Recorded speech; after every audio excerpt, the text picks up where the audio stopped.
Transylvanian Moonrise, a secret initiation in the mysterious land of the gods. Radu Sinamar and Peter Moon. Chapter 1, The Man That Time Forgot. A few weeks after Transylvanian Sunrise was published, I got a phone call from my editor. We had an understanding that telephone contact to me would only be used in absolutely urgent situations. Due to the nature of the elements presented in the first book, it was to be expected that I would be confronted with various reactions from my readers or certain state organizations.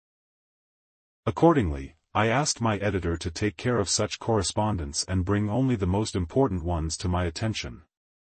I had no idea, however, that this particular phone call was going to turn my life around as fast and as incredibly as it did. A bit embarrassed, the director of the publishing house explained that for several days in a row he had received regular phone calls on his mobile phone from a man who did not want anything else but to speak to me personally in regard to a very important matter. The editor explained that the man did not give him any more details and did not want to introduce himself either. As the man was very courteous and well-mannered, he was politely refused several times under different pretexts.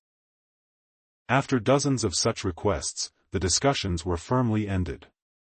Nevertheless, these matters did not have a simple ending. Just 2 or 3 days after their final phone conversation, my editor was called once more by the same man whose tone was much firmer but still polite. This time, the energetic impact of the conversation impressed the editor more than the others, and he suddenly started to wonder if, after all, it would be opportunito arrange a meeting between me and that person. The decisive element that weighed on his decision was the special mention that the man added at the end of his call. He said that the actual one who so insistently wanted to meet me was a Tibetan Lama. That surprised me and I started paying attention.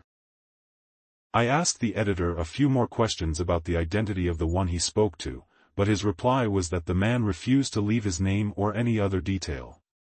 He only mentioned that it was a very special situation.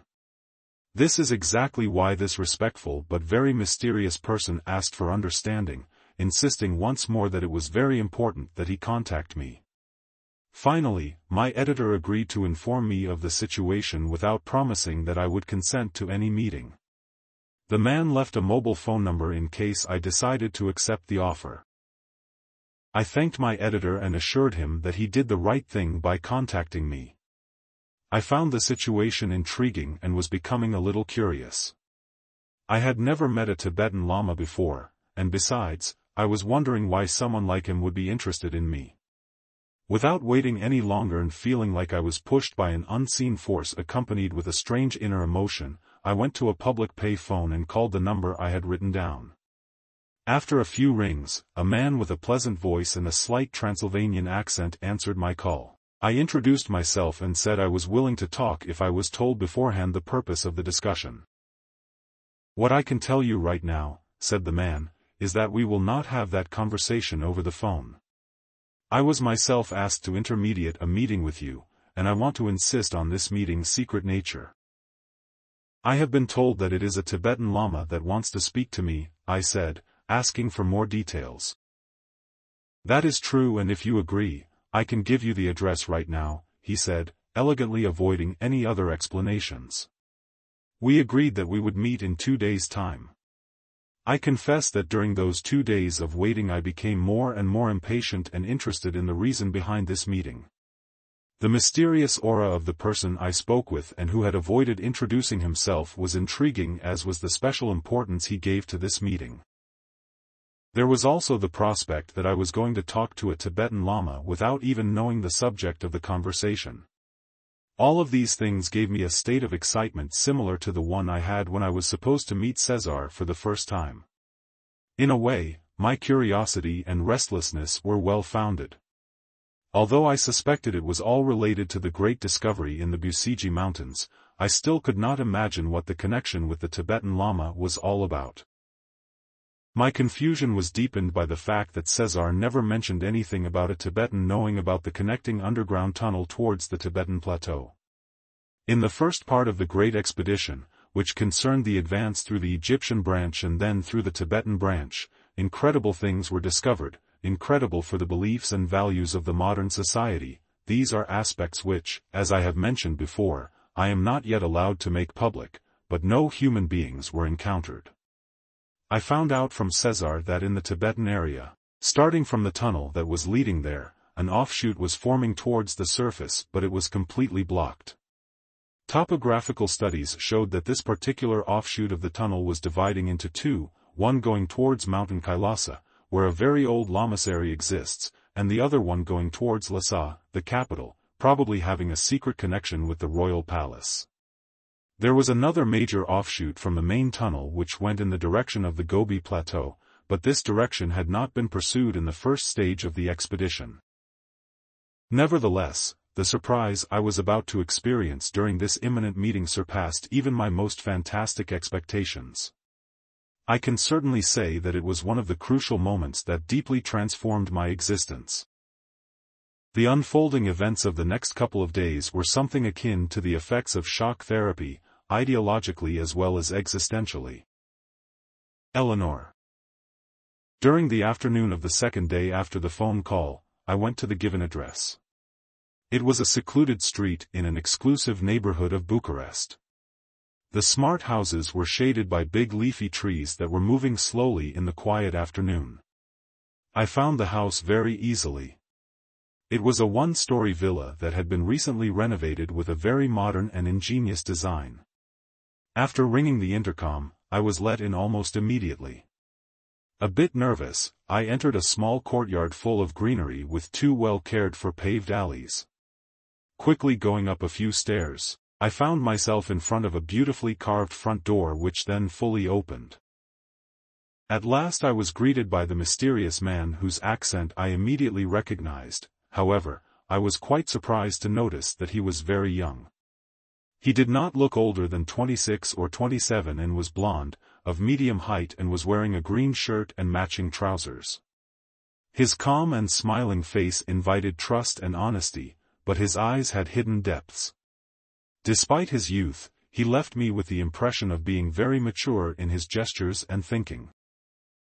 Politely inviting me into the living room, the man introduced himself, but as the meeting happened under confidential terms, I will not divulge his real name. As he knew I would write this book, he suggested I should use the pseudonym Eleanor instead of his name. In my case though, he said, this name issue is relative. It is a family heirloom that needs adapting from time to time. How so? I asked, expressing my confusion. I don't understand, you change your name? I am forced to, so I don't have any troubles, he replied. But why? I am honestly surprised, I said, sitting in a leather armchair as I sipped oriental tea that Eleanor had offered. The ambience of the room was wonderful. There was an ingenious design of mixed antique and modern pieces that induced a comfortable feeling of relaxation and high spirits.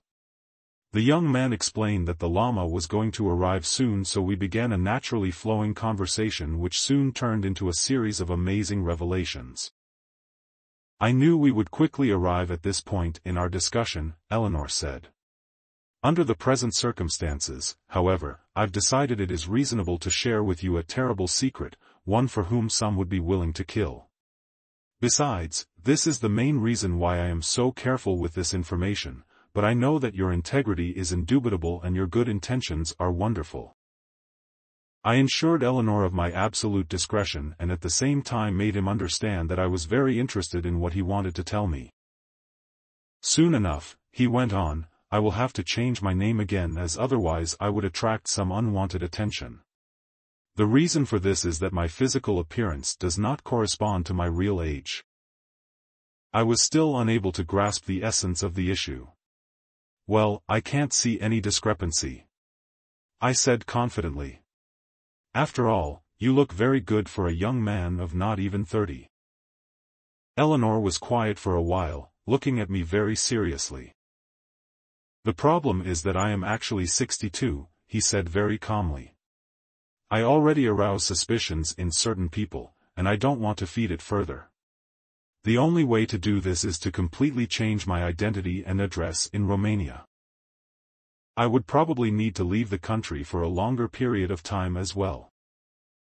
I was left dumbfounded as I looked into the distance. My first thought was that I had let myself be fooled by a crazy man's whim and wasted a few hours of my day. Still, I could not identify the reason why I had to believe that. After all, the man treated me with respect and had been graceful and polite, and even more, his house was an eloquent expression of design and architectural common sense. Except for thinking himself immortal, I had no other reasons to believe that he was crazy.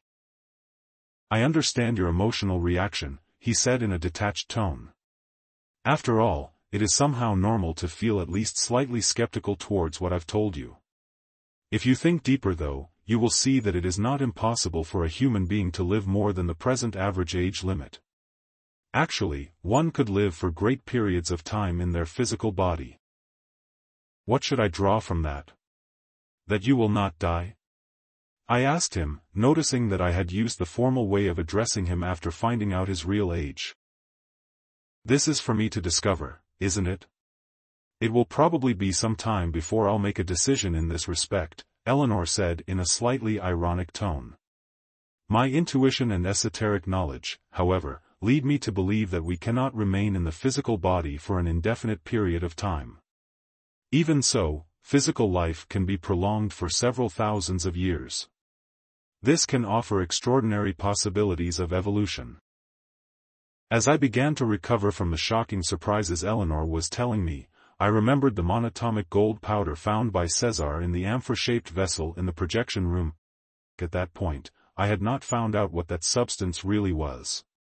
All the explanations I got were just hypotheses, and no one had checked if its assimilation would produce a spectacular rejuvenation of the body and at the same time maintain its functioning at optimum parameters for hundreds or even thousands of years. I had no idea if any further research had been done regarding this and did not even know where the precious powder had been eventually transported to. Transylvanian sunrise referred to the discovery by Cesar of monatomic gold in the projection room. This monatomic gold had a very unique and previously unknown crystalline structure and has been shown to have regenerative effects on living tissues. Not even Cesar himself had told me anything about the white gold when I last met him after his return from the Great Expedition.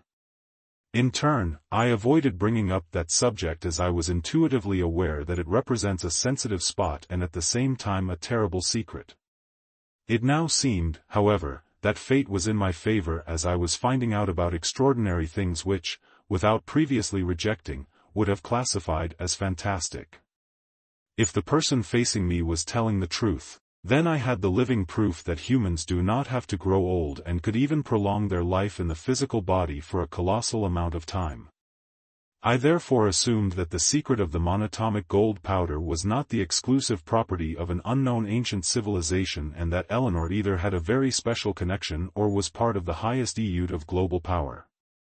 Although I doubted this last thought, I voiced my assumption to him. I know that the respective powder was one of the hotspots of the Busigi Mountains discovery to which you two had access. Maybe you'll be surprised, but I know quite a few details in regards to that and you will soon find out why. As far as I'm concerned, however, my exterior look and longevity are not due to ingesting the monatomic gold powder.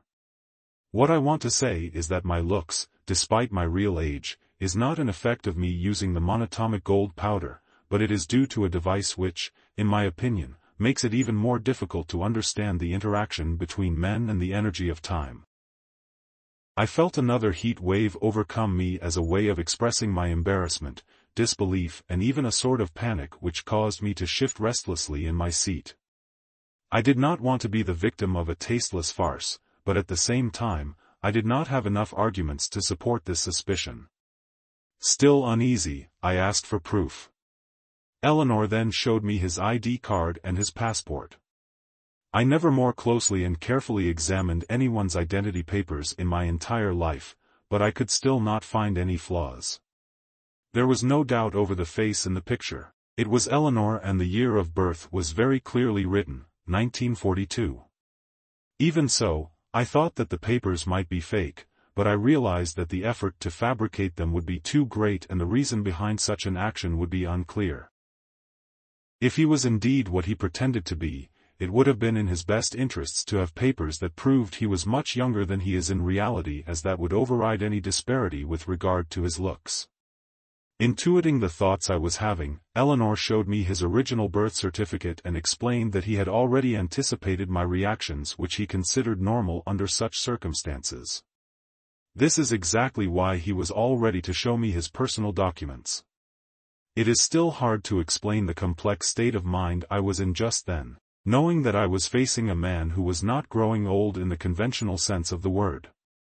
The reality before my eyes contrasted with the preconceived and deeply infiltrated ideas from my own mind that kept reminding me that a human being cannot live for hundreds of years, let alone thousands. It created a state of confusion for me out of which I almost did not know how to escape. After what I had already witnessed in the projection room, I thought there was nothing left that could cause me surprise or astonishment. And yet here I was again confronted, in the most simple and natural way, with an unsettling element that practically defied the modern scientific ideas and conceptual system in which we have been educated. I could have, of course, adopted the ostrich attitude like so many scientists unfortunately do when something exceeds their capacity to understand.